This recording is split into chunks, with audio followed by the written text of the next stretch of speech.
7 month से बड़े बच्चे को हम बादाम देना स्टार्ट कर सकते हैं। उसके लिए सबसे अच्छा तरीका होता है कि बादाम को रात भर भिगो कर रख लीजिए। सुबह उसका छिलका उतारने के बाद 1 चम्मच दूध लेकर उसमें बादाम को अच्छे से रगड़ना है। ध्यान रहे बादाम को रगड़ना है, ना कि पीसना है।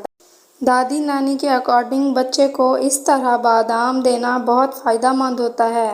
और बादाम को रगड़ने के बाद एंड में एक छोटा सा पीस ऐसा रह जाएगा जिसको घिसना मुश्किल होगा, तो इस टुकड़े को अच्छे तरीके से पीस लेना है।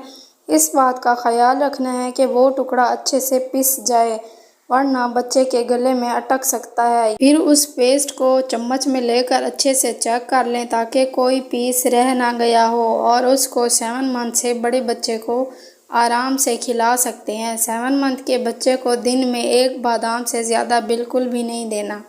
उम्मीद करती हूँ ये वीडियो आपको पसंद आई होगी। अगर आपका कोई सवाल है तो कमेंट में पूछ सकती हैं। मेरे चैनल को सब्सक्राइब करें, वीडियो को लाइक और न्यू मॉम्स के साथ शेयर ज़रूर करें। अल्लाह हाफिज़।